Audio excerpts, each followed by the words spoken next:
Okay, looks like we're live, and I'm pretty sure everyone can hear me. Can we get an affirmative? Sound check.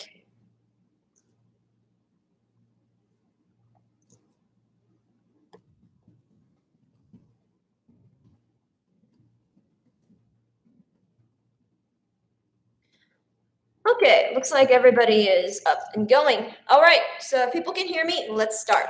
So first things first, if you haven't been here before, welcome to everyone who is a repeat viewer and, might coming here, then welcome back again. It's Friday. Hope everyone's doing okay. As a preface, of course, every time before we get everything started, number one, please no trolling. I will not hesitate to completely kick you out of the room because you're taking up everyone else's time and questions, and it's also really irritating, and it's also very rude. And if you have a question, please only post it once.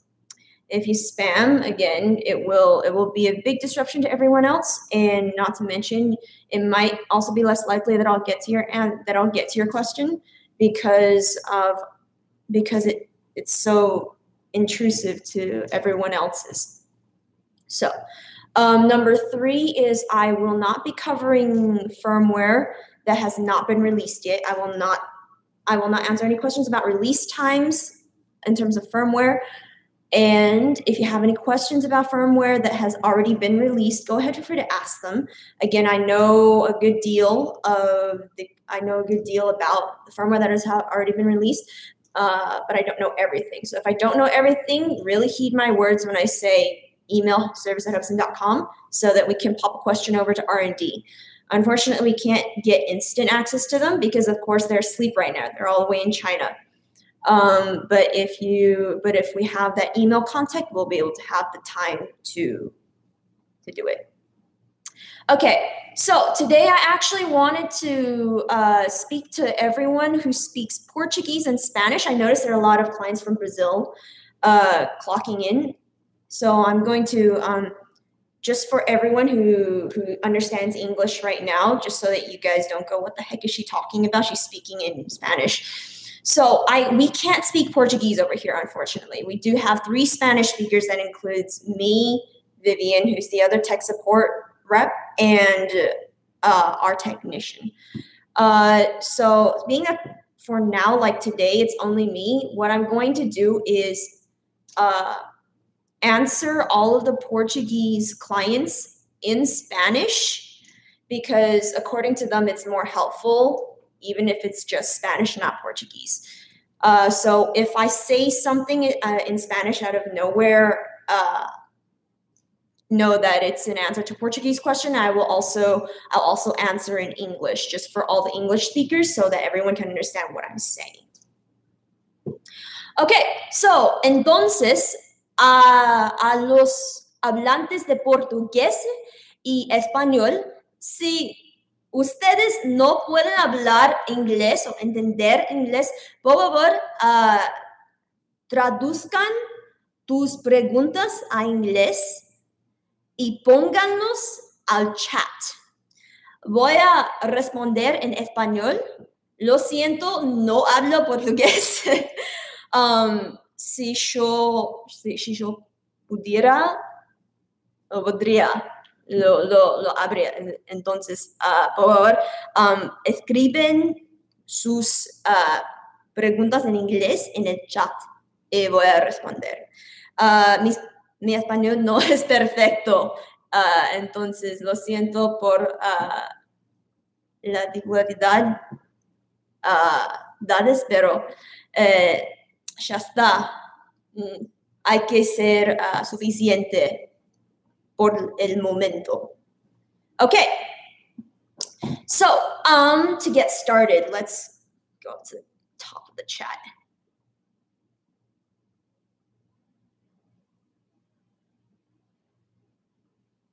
I just upgraded to an H901A transmitter from an HT011A so I can fly altitude hold / manual modes. Is there a document that tells me about all the hidden functions for 6? There's not a hidden document. Nothing is hidden, simply not spoken about on a daily basis. Honestly, there's nothing much to it that isn't commonly found in the manual other than the RSSI mode information, which I know we've already sent to you. That's pretty much the only thing. You can also find all that information in the H501/H502/122 group, as well as the Hubsan QC and support group, headed by Brian Young and Christopher Wade, respectively. They have documents on that, actually. They have themselves have made that resource. I have not made an entire sketch just because I've made a lot of tutorials, and collectively speaking, they give all of the functions. That's what the Back to Basics tutorial is all about. If you want a map, so to speak, you might want to frequent those groups. They have them in their pinned posts, if I'm not mistaken. Pardon me if I am mistaken. I just recall seeing a document like that floating around there. Hello, how do you use CircleFly 2 on a standard remote with a Hubsan H501SS? So, for those of you who don't know what CircleFly 2 is, basically you can now set a center point, some arbitrary distance beyond 3 meters and 5 meters up and 5 meters away from you, somewhere wherever you'd like. Just make sure it's not too far because the function will be deactivated if you can. So you set a point, and then you use it to then do circle fly or orbit. So basically you set a point, you fly a little bit of distance away from it, and then you activate circle fly 1, which is the regular orbit function that you would otherwise use with the transmitter being the center. So in order to set a point, let me read off of my tutorial because honestly speaking, I haven't used that particular function in quite a while. I don't want to give you like weird information. Okay, so what you do is first you fly your quadcopter to some arbitrary point, at least 5 meters up and 5 meters away. Make sure you don't have any obstacles near where you're going to be putting your center point. Then you're going to long press the photo key on the standard controller.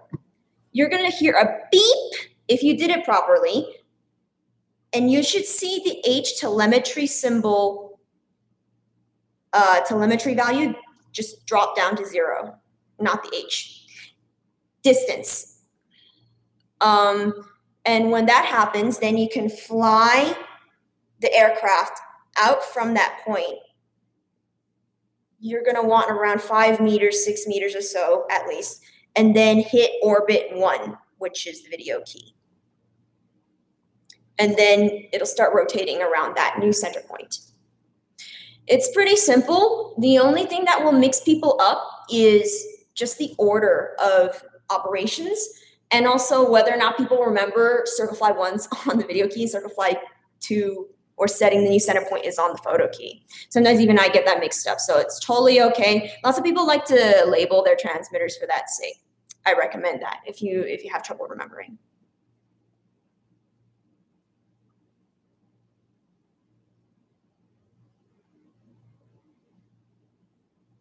I have Jello on the H501S as how to balance props. Unfortunately, we don't sell a kit for balancing.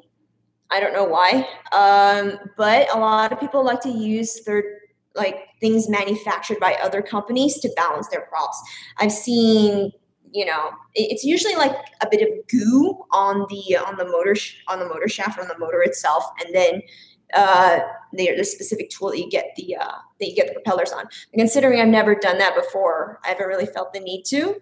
I don't know the exact details on that. You're going to want to do a little bit more research on that from pilots who have bought these kits that are, of course, manufactured by other companies. Unfortunately, we don't have one of those kits, so I don't know how to use one. I'd be a very unreliable resource for that particular bit of information.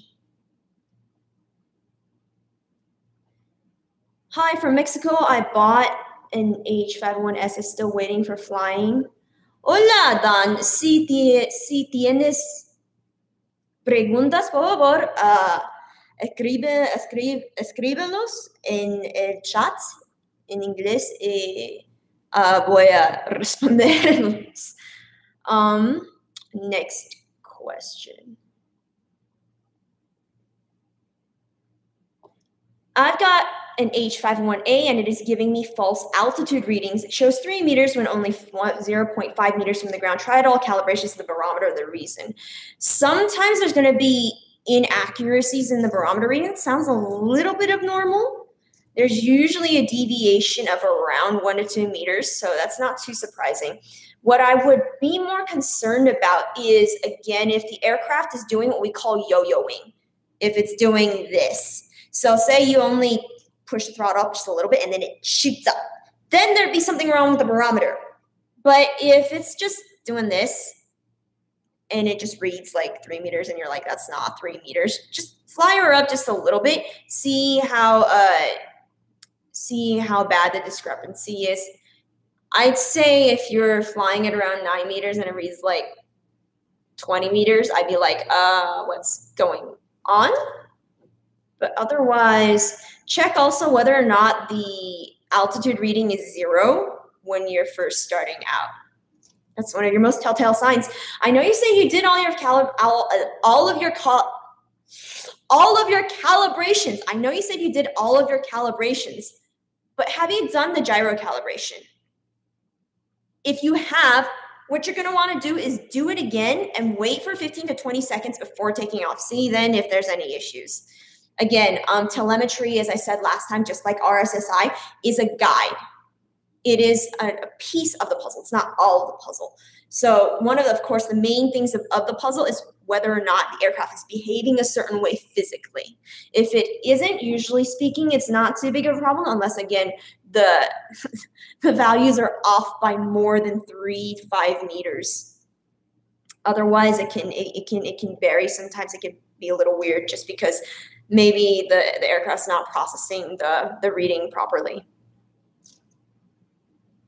I get clear long distance FPV image when I use a panel antenna to receive the signal. So I'm curious, do you know the MW power of the Hubsan H501SS 5.8 gigahertz TX that is on board the quadcopter?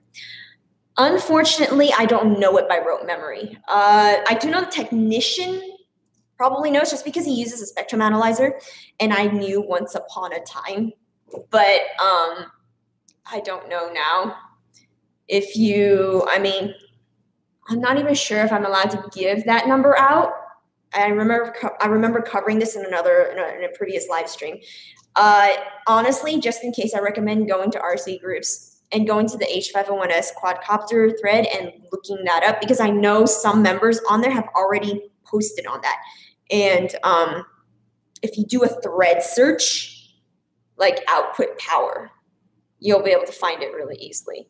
I don't want to risk it like going on right now and saying it out loud just because I don't know. It's ambiguous as to whether or not they want me to talk about it. I referred to a moment in which I was being trained in QC by QC, and I remember asking them about it and them going, yeah, don't tell clients. And I was just like, okay. So for the sake of my presence here, I recommend you go to RC groups. Otherwise, I recommend you just email us. But if we're not allowed to tell you, then that would be redundant. So just go on to RC groups and I think you should be fine. Okay. Oh, just stop jumping. Okay.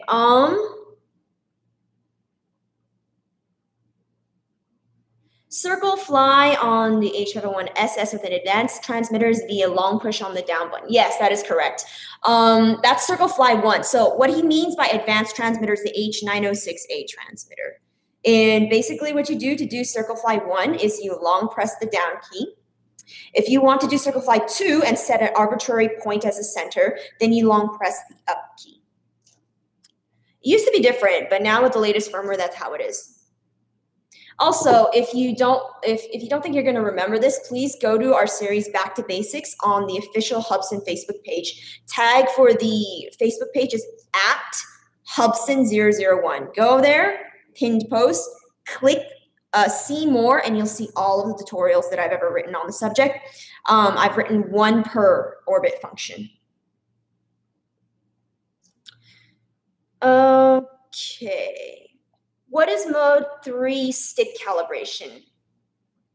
I1SS did not come with an ND filter. Can I get one? Hold on one moment. Okay. So, mode 3 stick calibration, I believe, is both sticks up and to the right. And then you switch the transmitter on. That's mode 3 calibration. And if you have any confusion on that, if you think you're not going to remember that, again, go back to basics, scroll all the way down, and look at what is mode 1, 2, 3. It's probably the first or second tutorial I've ever written on this series, and the transmitter stick calibration. Did not come with an ND filter. That's weird. If it didn't come with an ND filter, yes, you can get one. You go onto the www.hubsan.com official website, go to accessories, and you'll find one. They're really cheap. They're like 50 cents or something like that. Are there noise quiet props for the H501A? Okay, so I don't know if that's a Portuguese or a Portuguese client, but I'll say it in Spanish as well. Let me see, hold on. I want to make sure I'm saying this properly. Quiet propellers.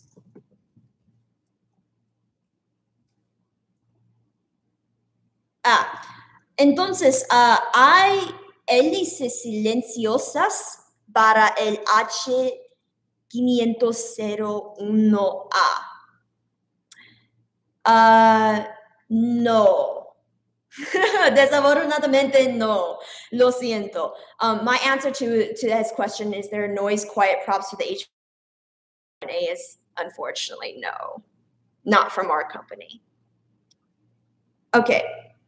Next question.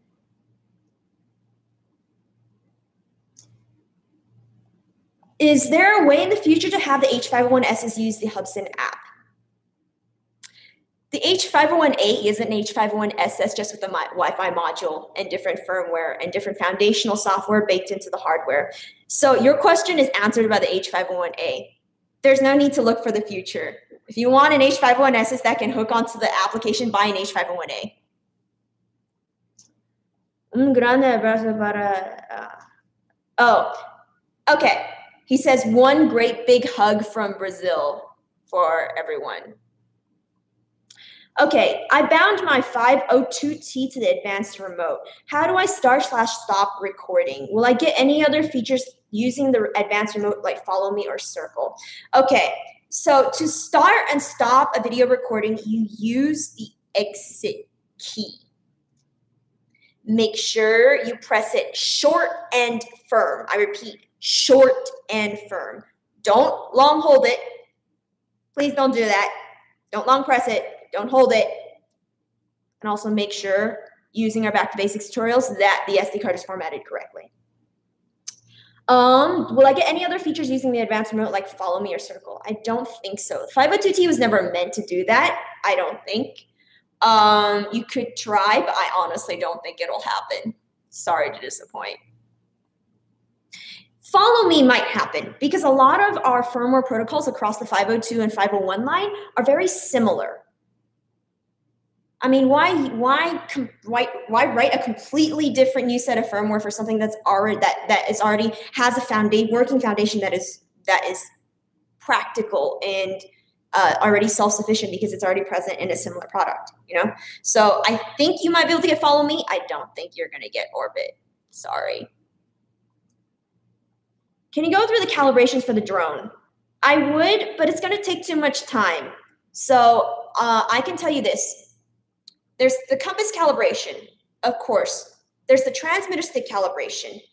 There is the horizontal or gyro calibration. There's the rotational calibration. Those are the four main calibrations. The last one, the rotational calibration, is not present on the 502 or smaller models. It's only on the 501 and the 109. Otherwise, your main bread and butter is going to be compass calibration, transmitter stick calibration, horizontal calibration, these three. I won't be able to describe them all and their functions without using a lot of time. So go to my Back to Basics series. I've written a tutorial on each and every calibration.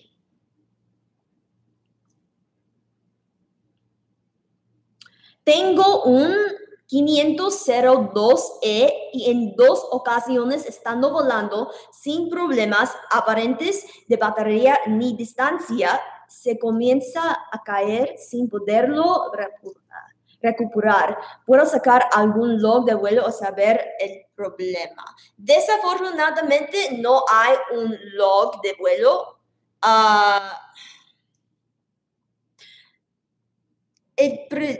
La primera pregunta para ti es,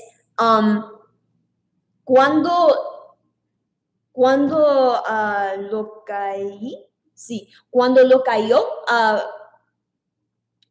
cuando el dron cayó, lo siento, las luces estaban totalmente apagados o son... My Spanish is crap right now. Sorry, hold on. Lo siento, el español está chocando en mi mente.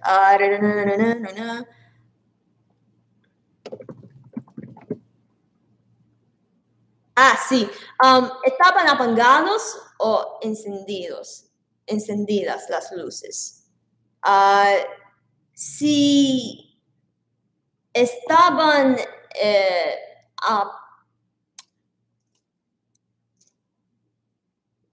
apagados, lo siento. Si estaban apagadas, es un problema de la batería o de la plata central.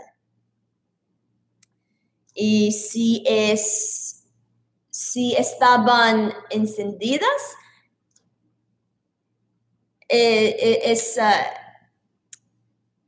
tal vez hay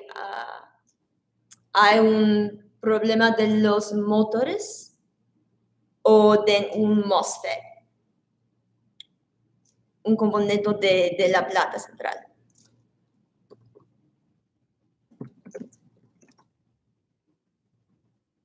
Placa madre, motherboard. Okay, so after that explanation, in English, what he asked was, he asked a 502E, and on 2 occasions when he was flying, he didn't really see anything wrong with the battery. All of a sudden, the aircraft fell. And are there any logs that he could, access for flight or to know of the problem? And I said, no, there are no logs. And what the first question for him would be if the lights were shut off or if they were still on. If they were still on, might be a problem related to the motors or the MOSFET, or with just the fail-safe of the motors, the motor stall kicking in to protect the board from burning up, because there's the resistance from the motors, or the sudden voltage surge from being sensed on the board just stops the motors. Second is if the lights are completely off, probably is a problem of the battery or the motherboard. But honestly, it has to be inspected. Lo siento, Joel, tu pregunta sobre tu drone es más complicada. Por favor, mándanos un mail de correo, de electrónico, correo, por service@hubsan.com. Servicio a hubsan.com en inglés. Voy a poner el correo en el chat. Por favor, úsalo para que podamos saber el problema y los detalles. Okay, whew. Okay, is there a difference between the old and new ESCs? So, yes, there are. But if you're talking about old ESCs, you're talking about ESCs that existed like 1.5 years ago. They're not in heavy circulation right now, unless you got an aircraft from us, like an H501S from us like 1.5, 2 years ago, you're not going to have that problem. But yes, if they are differently colored, be careful. Use your eyes, use your wits, use your observational abilities with the red ones as well, because there are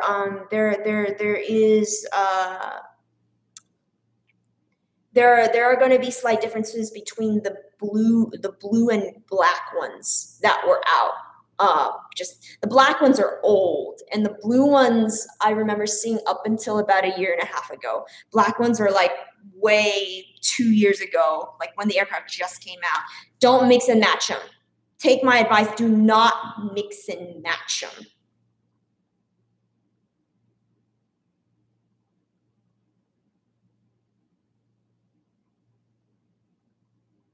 Is there a way in the future the H501A will work using the application on Android?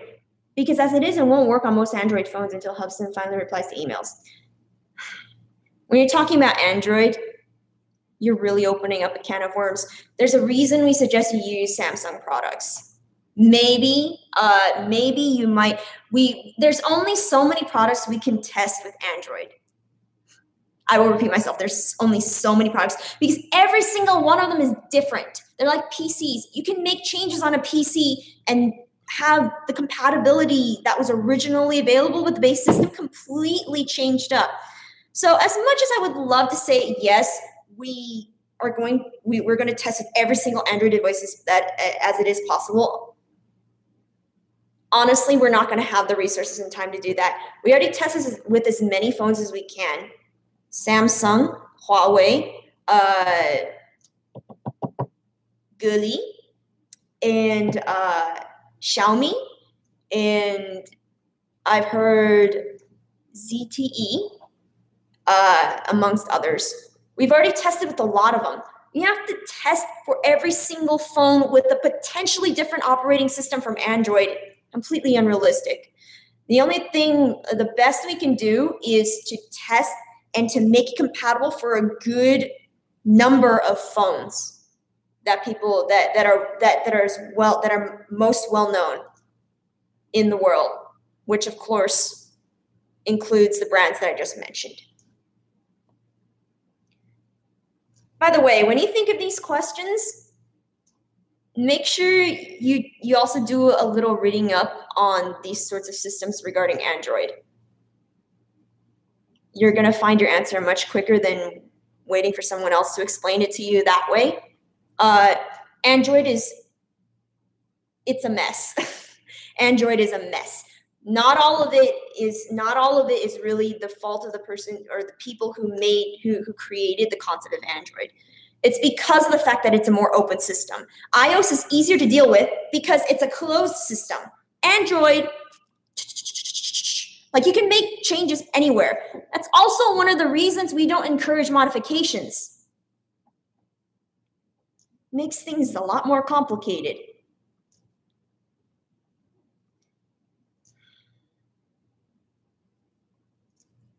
What is happening to my 1-week-old H122D? When I activate the propellers, the right front propeller doesn't start, but when I push throttle up, that's when it starts. I love giving this explanation. So you have something on an aircraft, you have something called a gyroscope or a gyro sensor. Basically, it's a little thing that senses the quad's orientation.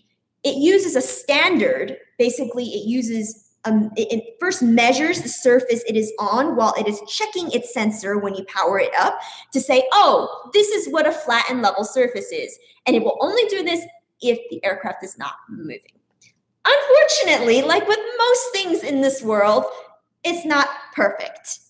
It can get near perfect. We can get it to probably 99.99999% accuracy, given that we had enough of funds to do that. But it's not going to be perfect. So your aircraft is basically going, oh, I'm on a flat surface, but it's not 100% flat.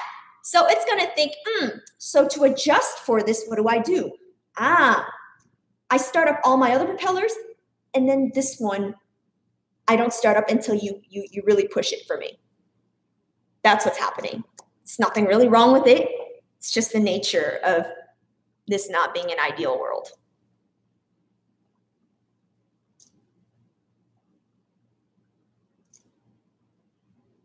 Kind of noisy now on the rotors, not like before. If you want to post a video, please send it via email. I'm not going to watch videos on here. It takes up too much time, and I don't have much time as it is already. Also, we would be able to give you a more satisfying answer via email or messaging. Didn't mean to sound rude there, just need to get through everything. Hi, greetings from Colombia. How can I correct the battery sag in my H51S? Even when the battery is fully charged, it doesn't last for 2 minutes. Depletes way too fast. Was it damaged at all? Yeah, there's nothing you can do to prevent battery sag, because battery sag happens to every single battery after some time, especially if you use it copiously and do not discharge it for storage beyond a week without use. So honestly, the only way to solve battery sag is to completely discharge and properly dispose of that battery that is improperly sagging, and then buy a new one. Where can I get a Hubsan t-shirt? Email us. I don't know, they come from China. We don't have them in stock here.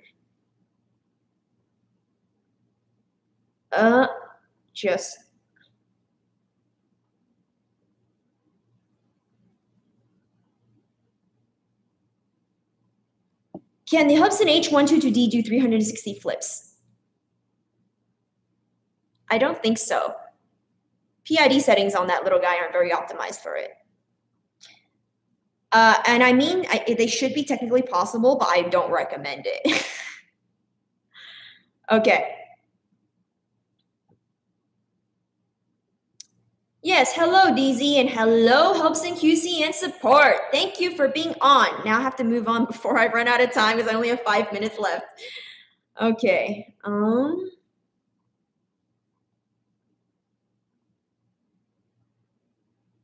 Talk about the firmware 1.1.46 in Spanish. Lo siento. De este firmware, no lo conozco mucho. Lo siento, no sé mucho sobre el 1.1.46. Pero yo sé que no hay muchos cambios entre 46 y 41 sin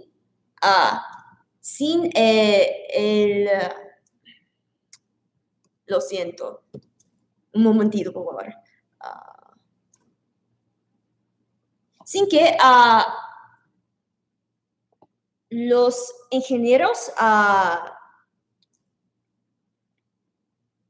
ahora no se necesita calibrar la brújula cada vez. Sí.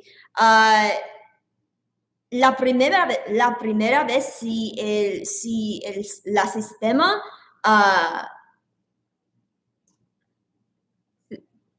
sistema piensa que se necesite calibrarlo, después de la primera vez no se necesita calibrarlo.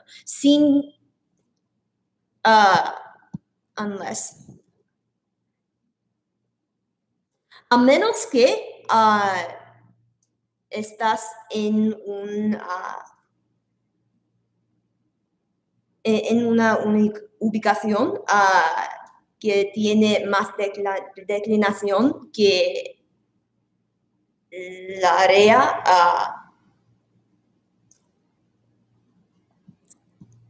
fallando antes de vuelo, lo siento, de vuelo ahora, pero no es necesario calibrar la brújula cada vez. con 46.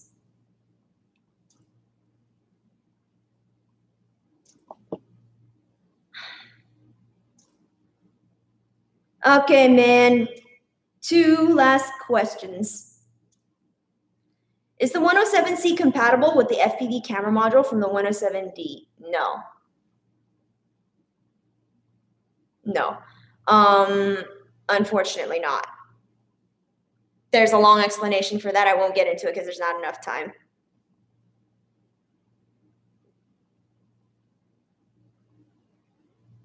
Are there any issues with using a 11.1 3S8C LiPo battery in a 906A transmitter? No, in fact, that's what it's mainly made for. You can use a 7.4 on it, and it's good, but you can definitely use an 11.1, and it would be good, because that particular battery like that, with like a transmitter like that, is made to be used with an 11.1 volt battery. Okay, I think that's the last question I'm going to take. So I'm going to take es la última pregunta. Voy a responderlo. Entonces vamos a concluir esta stream. We're going to conclude this stream for now. I'd like to thank everyone for being here. Sorry to all the Portuguese speakers. Lo siento a los hablantes de portugués. Ahora, cuando estoy nerviosa, mi español es muy malo.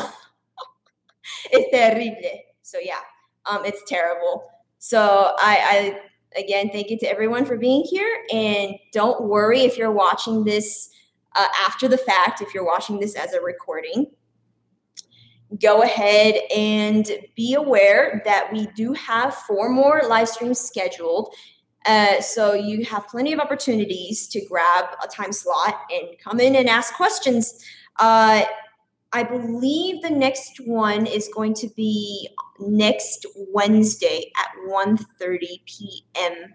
Pacific time, 8:30 p.m. UTC. Yes, so that's next Wednesday again. I will post up the time along with this link as a refresher for everyone to see, both people who have been here and who have not been here, present at the live stream. So keep an eye out, and don't worry if you can't make any of the other ones either. We're going to be posting up more times. Also, you're going to be seeing one of my colleagues soon. So you don't have to see my old face the entire time. You can have a fresh face that's invisible. So yeah. Okay, enough of that. See you guys. Hope you guys have a nice weekend. Happy flying. Peace.